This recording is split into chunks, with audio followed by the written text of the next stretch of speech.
인간 체르노빌이란 말 혹시 들어보셨습니까? 체르노빌이란 말은 들어보셨죠?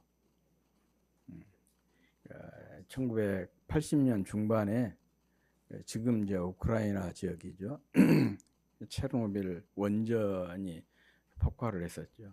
그래서 수많은 사상자들을 냈었는데 그때 방사능 피폭 피해자들을 비유적으로 표현한 것이 인간 체르노빌이라고 그럽니다. 그런데 이 말이 조금 이제 와전이 돼가지고 가는 곳마다 문제를 일으키고 또 만나는 사람마다 갈등을 심어서 주변을 황폐하게 만드는 사람을 이루는 하나의 신조어가 되었습니다. 주변에 그런 사람들이 꼭 있잖아요. 분위기를 얼어붙게 만들고 또 누군가의 마음에 상처를 입혀서 공동체를 무너뜨리는 그런 사람, 소위 그 재앙과 같은 그런 사람이 있습니다. 반면에 또 신기하게도 그 사람만 오면 꼬였던 문제가 풀리고 마치 사람을 몰고 다닌 것처럼 그분이 어떤 그 가게에 들어가면 사람들이 우르르 몰려들어오고 하여간 얼어붙은 마음이 눈처럼 녹아나고 존재 자체가 위로와 회복이 되는 사람이 있습니다. 그저 곁에 머물면서 이야기만 들어주었을 뿐인데 지친 영혼이 힘을 얻습니다. 이런 사람은 존재만으로도 사람을 회복시키는 양약과 좋은 약과 같은 사람입니다. 오늘 본문에 보면 바로 이런 두 종류의 사람을 이 얘기를 하고 있습니다. 악한 사자는 재앙에 빠져도 충성된 사신은 양약, 좋은 약이 되느니라 라고 말씀을 하고 있습니다. 어쩌면 우리는 매일 이 둘 사이에 그 갈림길에 놓여 있는지도 모릅니다. 내가 머무는 가정에서 또 내가 일하는 직장에서 또 섬기는 교회에서 나는 어떤 존재인가? 재앙과 같은 존재인가? 아니면 좋은 약과 같은 존재인가? 늘 우리가 생각을 해보고 또 내 위치를 한번 점검해 볼 필요성이 있습니다. 아무튼 주변에 무너진 것들을 회복시키는 약과 같은 좋은 약과 같은 그런 존재들이 다 될 수 있기를 주의 이름으로 축복합니다. 오늘 본문에 보면 사자, 사신 이런 표현이 나옵니다. 사자, 사신 뭐 짐승 사자를 의미한 것이 아니고 사람을 의미하죠. 메신저, 전령을 의미합니다. 이 전령이라고 하는 존재가 지금은 그 통신 기술이 발달이 되어 있으니까 별 존재감이 별로 없지만은 이 통신 기술이 발달하기 전에는 인류 역사에서 국가의 운명 또 한 공동체의 운명을 좌우하고 전쟁의 승패를 가르는 아주 중요한 인물이었습니다. 단순히 메시지를 전달하는 사람을 넘어서 한 조직의 생명줄과 같았습니다. 왜 그러냐? 전쟁에 아무리 전략을 잘 세워서 전쟁을 해도 이 정보가 원활하게 소통이 안 되면 준비된 대로 또 갖추어진 그 기량을 10분 발휘할 수가 없는 것이죠. 그런 점에서 전쟁의 승패를 결정을 지었던 것이죠. 그래서 전령의 역할에 따라서 전쟁의 승패가 좌우되기도 하고 전쟁에서 이기고 지는 것은 결국은 공동체의 운명과도 직결이 되지 않습니까? 이렇게 중요한 존재가 전령입니다. 또한 전령은 국가 통치와 행정의 신경망이다. 그렇게도 이 얘기를 합니다. 그 방대한 영토를 지닌 제국을 효율적으로 잘 다스리려면 뭐가 있어야 되겠습니까? 정보 전달이 메시지 전달이 원활하게 이루어져야 되지 않겠습니까? 그래서 몽골 제국에 보면 야미라고 하는 제도가 있었고, 또 우리나라 조선시대에는 파발이라고 하는 제도가 바로 이 전령과 같은 그런 역할을 했던 것이죠. 그렇게 해서 중앙정부의 어떤 법령이랄지 또 행정의 소식들이 변방에까지 신속하게 전달이 되고, 그렇게 해서 국가가 그 일사불란하게 움직일 수 있도록 그런 역할을 감당을 했던 사람이 소위 말하면 전령입니다.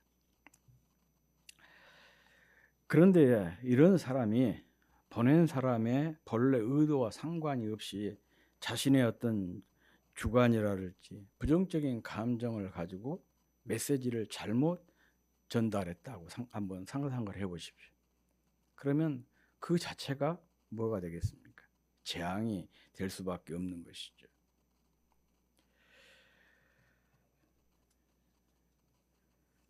더욱 중요한 것은 남을 해치기 위해서 왜곡된 말을 전하는 악한 사신은 그 피해는 더 그렇죠. 그 공동체 자체도 문제가 되겠지만은 또 그 자신에게도 불행한 일이에요.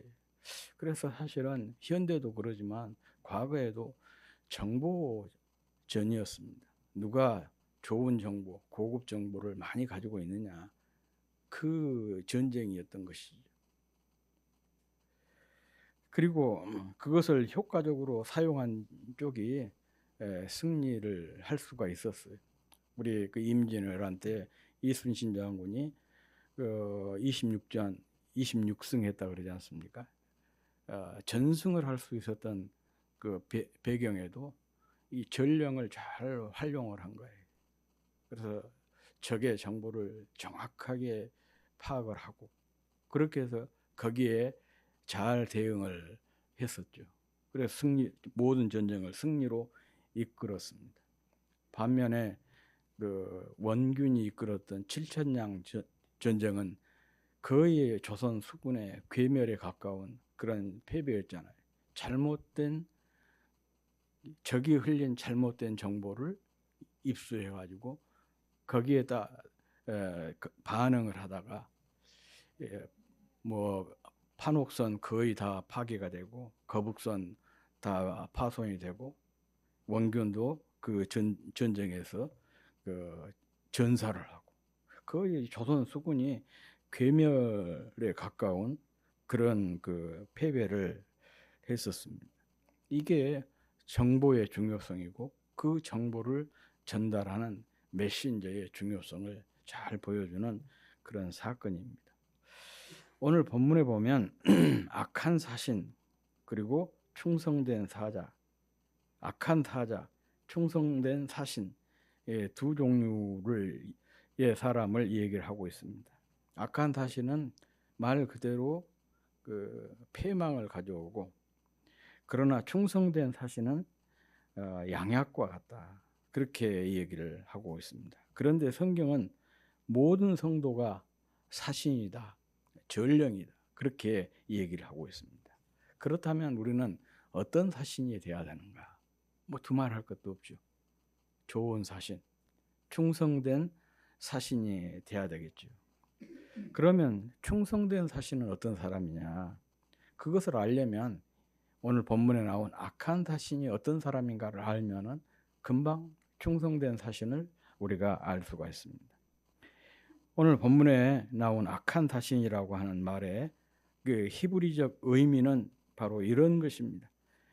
보낸 사람의 뜻을 왜곡하고 자기 이익이나 감정을 섞어 전하는 불성실한 대리인, 이게 바로 악한 사신이라는 것입니다. 그 사람이 악한 사람이 그 사람의 존재가 악한 것이 아니고 보낸 사람의 뜻을 왜곡을 시켜서 자기 이익, 자기 감정을 섞어서 전하는 사람, 이게 바로 악한 사신이라는 것입니다. 그러니 이런 사람의 발걸음이 닿는 곳마다 뭐가 생기겠어요? 오해가 생길 수밖에 없겠죠.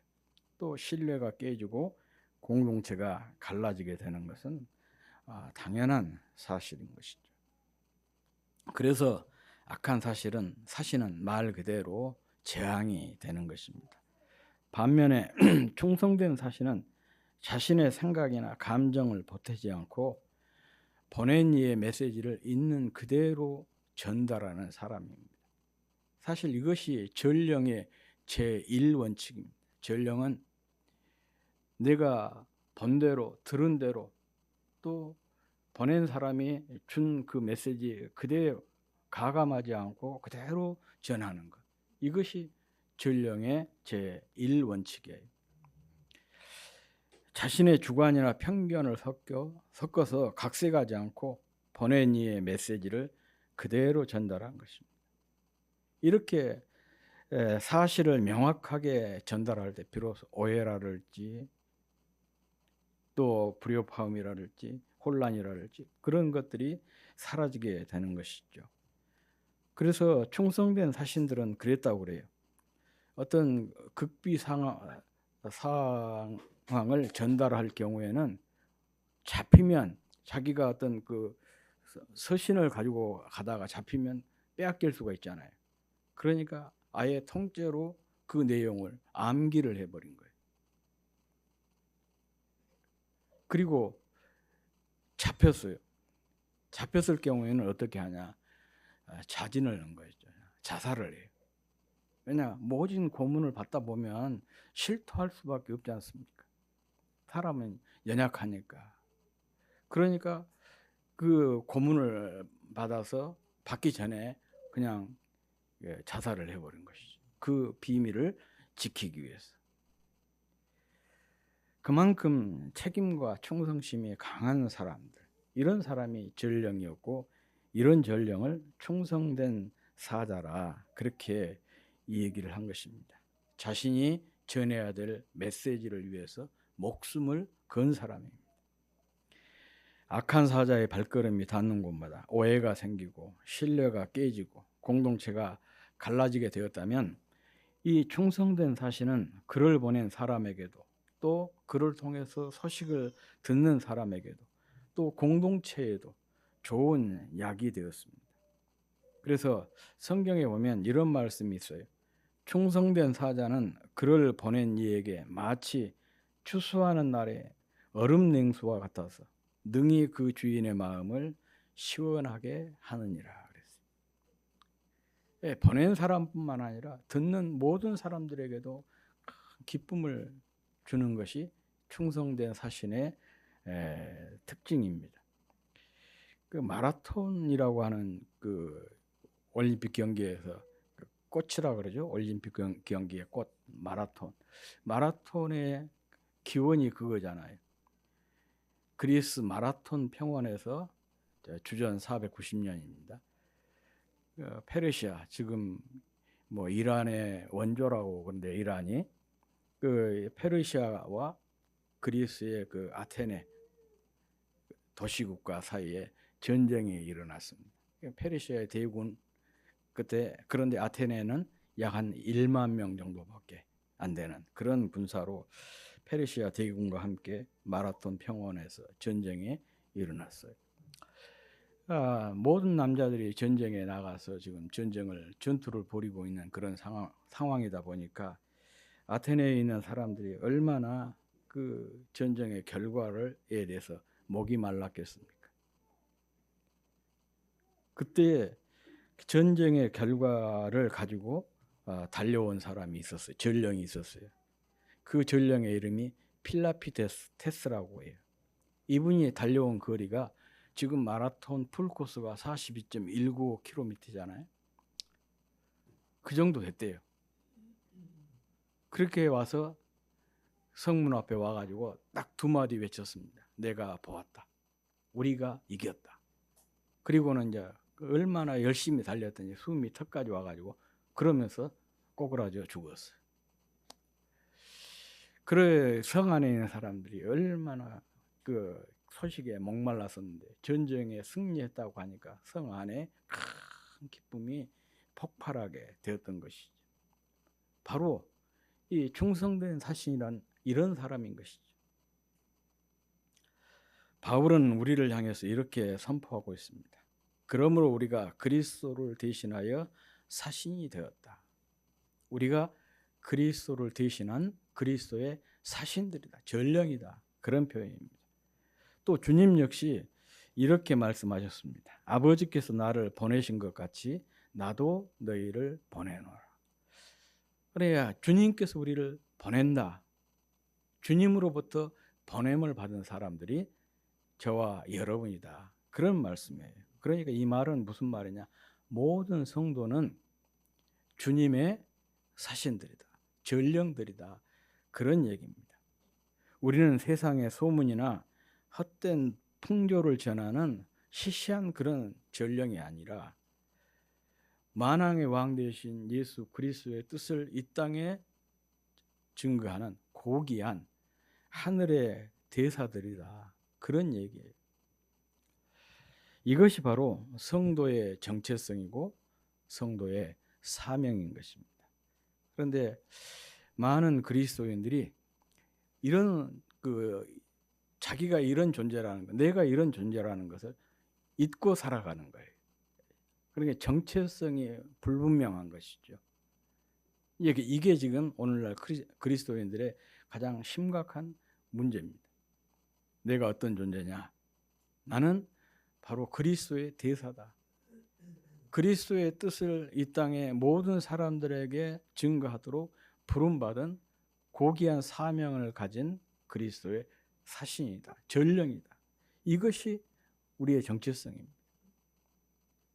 그리고 이것을 있는 그대로 그 뜻을 받들어서 있는 그대로 전달하는 것이 바로 우리의 사명인 것입니다. 무더운 여름날 얼음 냉수처럼 주님의 탄식과 근심을 씻어드리는 기쁨이 되는 존재, 그가 바로 충성된 사신입니다. 충성된 사신은 세상에 상처 입은 영혼을 따뜻하게 감싸 안고 지혜롭고 은혜로운 말과 행동으로 주님의 사랑과 치유를 전하는 통로가 되는 그런 사람이 소위 말하면 충성된 사신들입니다. 저와 여러분이 바로 이런 사람이 되기를 늘 갈망을 해야 되고, 또 우리가 늘 기도하는 것도 여기에 우리의 기도에 초점이 맞춰져야 되는 거예요. 살면서 누군가를 즐겁게 하고 기쁘게 해준다는 것이 얼마나 보람된 일입니까? 더더군다나 내가 섬기는 그 주님을 시원하게 해드린다. 그 주님을 기쁘게 해드리는 것. 이것이 바로 우리 삶의 최고의 목적 아니겠습니까? 또 사람도 그러잖아요. 누군가를 기쁘게 해주면 반드시 뭐가 따르게 됩니까? 보상이 따르게 되잖아요. 우리가 주님의 복을 자꾸 이 얘기를 하는데 어떻게 하는 것이 주님의 복을 받냐? 다른 것 없어요. 간단해요.